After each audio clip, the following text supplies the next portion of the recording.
Hello everyone, how are you all doing? I hope you're all doing very well. So, what I've planned for today is the following.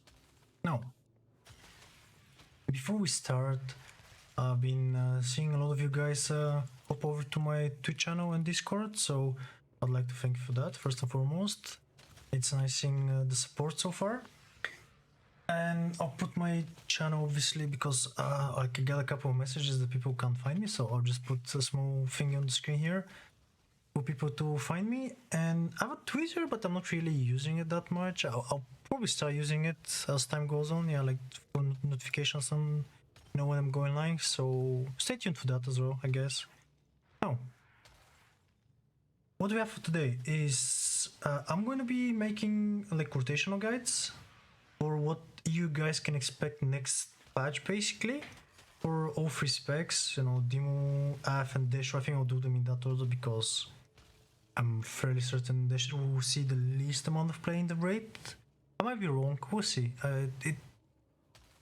Yeah, I don't know, like, so far the consensus, pretty much from testing and, checking like most of the Discords, it's fairly certain that we'll be playing Demo for the majority of the fights, yeah? There are few things that we need to take into account. Basically, how I'm gonna do the guides, yeah? The rotation. I'll take into account having both legendary and the tier set acquired, because without those, it's like without double legendary, it's like without tier set, more or less, like that one is not really, like, it's affecting the rotation in a very small amount. I'll mention it in a moment. It's just these two here. No tier set, so basically nothing changes pretty much with Demo. Like, the only thing that is gonna change if you don't have any tier pieces is you can still play the pure single target build with demonic strength and some of Fiend. However, like, because you're entering a new raid in a progression setting, usually it's a little rougher to set up good tyrants, yeah? So your damage output may vary. Like, that's obviously, it's not gonna affect every player, but for the majority of players, it's a thing to be considered, yeah? And what I'm going to be showing, basically, it's the build that will be playing the entire tier, more or less, barring like M+, which is going to change up here maybe, depending on the legendary. But that's going to be the single target build pretty much. Dreadlash, Shadow from the Shadows, yeah? And the Grimoire. The legendary for the raid is going to be this one, which everybody probably, if you've played Demo like last 2 seasons, you've already kind of have, and it's the one that you're using for basically destruction as well. So definitely don't do anything like, don't go out there and build a new, like, craft a new legendary on a different sword, because the gearing is very funky next patch. Like, there are a couple of things that, like, they've been changing last second as well. Like, they've been adding items here, and they've been changing items that we're getting, and you have pieces like that come week 5. That's from the Jailer, the hands that come week 5, or what was it, week 7, 8? I don't know. Never mind. Yeah, when the new system comes out, the Catalyst of Creation, or whatever the name was. That one is gonna be like 25, yeah. And the tier pieces are also like, they should be at 285 as well. But we don't have a hand piece that's 285, yeah. So I definitely wouldn't, like, I wouldn't want you guys to waste your gold and resources on building a legendary that might change down the line. Like, that's something that I'm not prepared to suggest right now, based on, that they're still changing stuff up here, and it will be figured out by the time, people get to these bosses anyway. So with that out of the way, I'll just start the rotation guide, and I'll give you heads up that the rotation is fairly simple, yes? And getting the second legendary week 5, the belt, it's not gonna change the at all, basically, because we're going to want to play Dreamweaver on Demo, yeah? Because if you set up the rotation with Night Fae, with Sorat, you start with the Sorat, and by the time you press your tyrant, the effect from the legendary will be gone, yeah? So we're not getting any value like that. So we're just forgetting about these two for now. And Dreamweaver is the play. And it's very good soulbind to play as well, because it's going to give us some single target, not that much, but a lot of bosses have some cleave onto them. So we're very likely to get, like, you know, like a little more value from that spell than just the 5%. So, the rotation. Obviously the opener will be Demon Bolt, you know, with 5 seconds, I think. We're gonna start like this. We're gonna do Grimoire after, like this. We can build to 5. Usually depending on the haste, we got a proc now, but yeah, depending on the haste, you can spend the hand and go back to 5 charge. You probably chink it now because you're very far, and we don't have enough haste on that character right now, so we're just gonna do double hand here. And this is, and Sword after the Tyrant, by the way. So that's the rotation, yeah? There is nothing complicated about it. And it's a lot easier than the other build to set up in a progression where you have mechanics flying at you, yeah? And now you have to beware here because of the new tier set, yeah? You need to spend as fast as you can all your shards. And obviously that's gonna get figured out as time goes on, but I think there will be plays where you can just do like double hand like this, yeah? Just to spend, because you still have the chance to get like an additional win. But I don't think it's going to be DPS loss, but yeah, we'll see. Because we're swimming in shards. That one is obviously up for debate right now. We'll see how it goes as the tier progresses, and you know, once we get more gear. So this is the single target rotation. It's, as I said, it's very simplistic with Wilfreds. It's 1 minute, and when you get to the next, yeah, actually let's just do the next one as well. The 1 minute tyrant, the small tyrant. When you get to here, you want to save like your demonic core procs, yeah, so you can build a good tyrant basically. We didn't get another one, which is unfortunate, but yeah, we're gonna spend now and just tyrant, and it's fine. It's not perfect, but still, it's 11.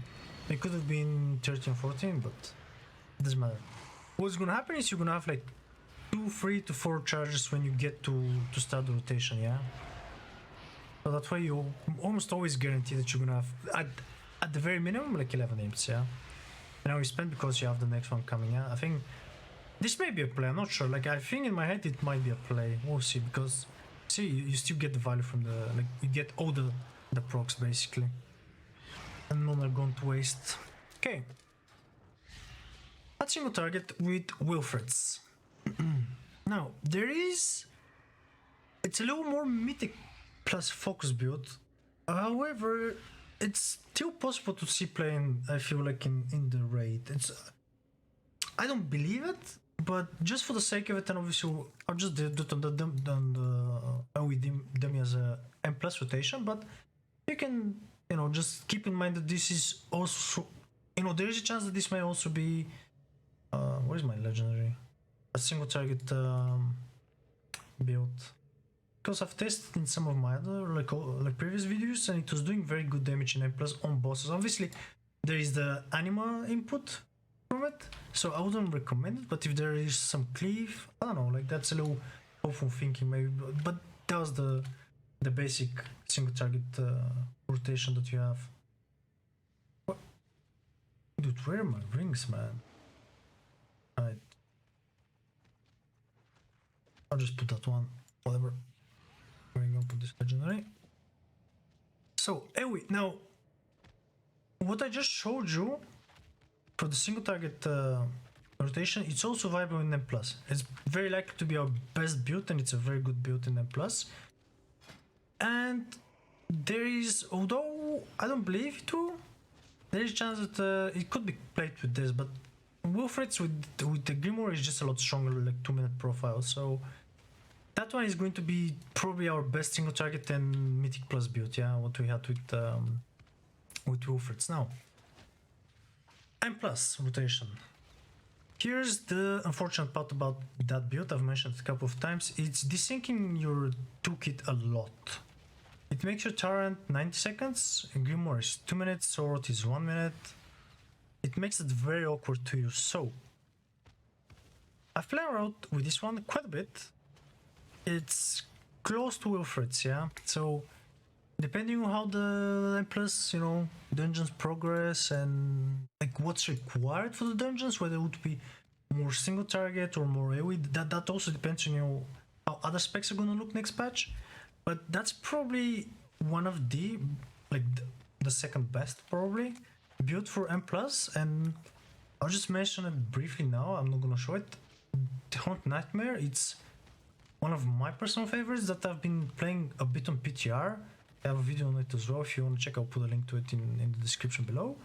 But I've been impressed with that one, and I chested it on purpose in the worst possible dungeon, which was Sparse, where you have no big packs besides the first pool basically, and you have a lot of like downtime where you can't really, and the flying around, like, that is still not fixed. Blizzard, please guys, come on. I know you're not listening to me, but like we have to bring our summons with us, yeah, our imps when we're flying in like Theater and Sparse and, you know, those dungeons. Anyway, Game Inquisitor. Now, the small, I guess, debate in that build is the following that you need to keep in mind. Because our tyrant is going to be 90 seconds, we cannot use Soul Root on every tyrant. So it is possible that we're going to use the Soul Root for the very first one, the very first tyrant, and then when you get back on the 1 minute mark, I think the play would be to have basically beefed up dogs to go, and you Soul Root with the dogs, so they have more haste and more crit chance on them. And by the end of the duration of the Soul Root, now this is something that you know, some of the mathematic cats are gonna figure out eventually. I would say it would be worth to implode as the Soul Root buff, the dark, the decaying, what the fuck was the name of it? Decaying Soul Satchel buff expires, yeah, the crit buff basically, and haste. Because having had a crit on implosion is also like a DPS gain, yeah. I think that might be the play there. So, without further ado, I'll just send it. You know, we're just gonna assume that we're going with 5 shards into like a pool. So that's what we're gonna do basically. Oh, interesting. Oh, we're then not attacking. Goddamn, come on. I don't have enough haste, so I'll just send it like this. And that's what the build is gonna look like, yeah. Obviously, you walk into most packs with the dogs being buffed up. So first, set of dogs usually is gonna do a lot less damage, but it is what it is. So we're gonna implode now. I think we'll catch him, maybe. Get him. And now we're basically moving towards the next set, and I think you use it once here, basically on cooldown here. Like, use it on cooldown, and the next one you kind of wanna, like, you might hold it a little bit, yeah. So it's beefed up. That's still, as I said, take it with just a pinch of salt. I can say it might change up. Like, that's my soul theory crafting on that one. Like, obviously it's not at maximum, so I don't know if it's worth keeping the previous dogs, but like doing damage, it's in A plus it's a lot better than not doing damage, yeah. So we're gonna do this with dogs, and we send Soul Root, yeah. And we keep going basically. Oh, yeah, I have a little bit of pink here, like 200 pink, so, and it couldn't implode in time. Okay, well, you get the point. Could have imploded the secondary there to get the crit value. And now you basically get to the next part here. You're gonna use the dogs, and you have a tyrant in a second here. We don't have Wilfreds, which is a little awkward, and we're gonna drop a couple of, yeah. It's a little bit awkward, like, I'm not gonna lie to you. Like, the build, although it's looking very strong in M+, it's a little awkward to use. However, when you take into account like downtime and movement between the pools, I think it's gonna figure itself out basically as the season goes along. So yeah, pretty much this would be the M+ rotation guide, and the single target one you saw with Wilfreds. For AoE, Wilfreds, it's the same one basically, like nothing changes there, you still do the same thing. So I hope you guys like that one. Thank you for watching. I will do another one for tomorrow, although I'm a little bit busy tomorrow, maybe for the day after. I'll go with TAF because I think AF is basically the second spec you know, that we're probably going to be playing in the raid. Like the focus, it's a little more on the raid at the start now, because you know, I know people are going to be playing M+, but not much changes at the start of the tier with M+, unfortunately, because we don't have the tier gear, we don't have the second legendary, and some of those things will get figured out further as we progress along. And then if there are any changes like buffs or nerfs to any of our spectral legendaries or tier set, or buffs, you know, I'm still holding out like 0.1, I don't know, like percent hope that Blizzard might put Decay Soul such like the seed on the legendary here, on the tier set. I'm sorry, not on the legendary. The seed thingy on the Lego. It would be something that we'll explore further, yeah, in another video. So for now, thank you all for watching, and I hope you enjoyed that one. And I'll see you all together. I'll see you all in the next one together with my pets, I guess. See you guys. Thank you for watching again.